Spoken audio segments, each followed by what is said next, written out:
Dans l'une de mes précédentes vidéos, je parlais de ce sentiment que beaucoup connaissent, cette impression de n'être qu'un simple figurant dans sa propre vie. Aujourd'hui, je veux t'expliquer pourquoi ce sentiment apparaît et ce qui se cache derrière, le syndrome du protagoniste. Imagine un héros de manga ou de film. Sa vie est palpitante, chaque jour est une aventure.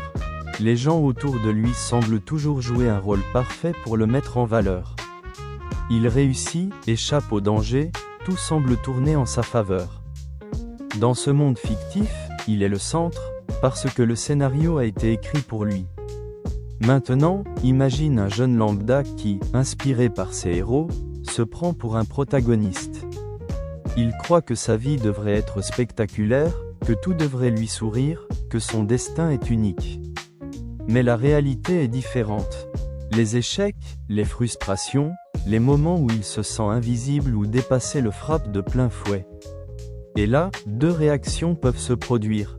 Certains se sentent comme de simples figurants, perdus et frustrés, tandis que d'autres nient la réalité et deviennent égocentriques, jugeant les autres comme des figurants, oubliant que chacun vit ses propres combats.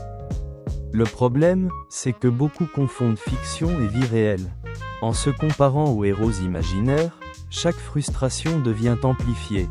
L'amour qui ne se passe pas comme dans les histoires, la réussite qui tarde, les amitiés qui déçoivent. Tout cela devient source de complexe et de mal-être. Et pourtant, il n'y a rien de mal à être normal. La vérité, c'est que le but de la vie n'est pas de vivre comme un protagoniste de manga. Chacun peut avancer à son rythme, selon ses propres règles, ses propres choix et ses propres limites. Tu n'as pas besoin d'une vie spectaculaire pour exister pleinement. Être toi-même, faire ton chemin, apprendre, tomber et te relever, voilà ce qui fait de toi l'acteur de ta vie. Comprendre le syndrome du protagoniste, c'est comprendre la différence entre perception et illusion. Les héros de fiction vivent des vies palpitantes parce que leur monde est écrit pour eux. Dans la réalité, personne n'a de scénario prédéfini. Mais toi, tu peux choisir ton rôle, avancer à ton rythme, créer ton impact, et vivre pleinement, sans te comparer aux autres.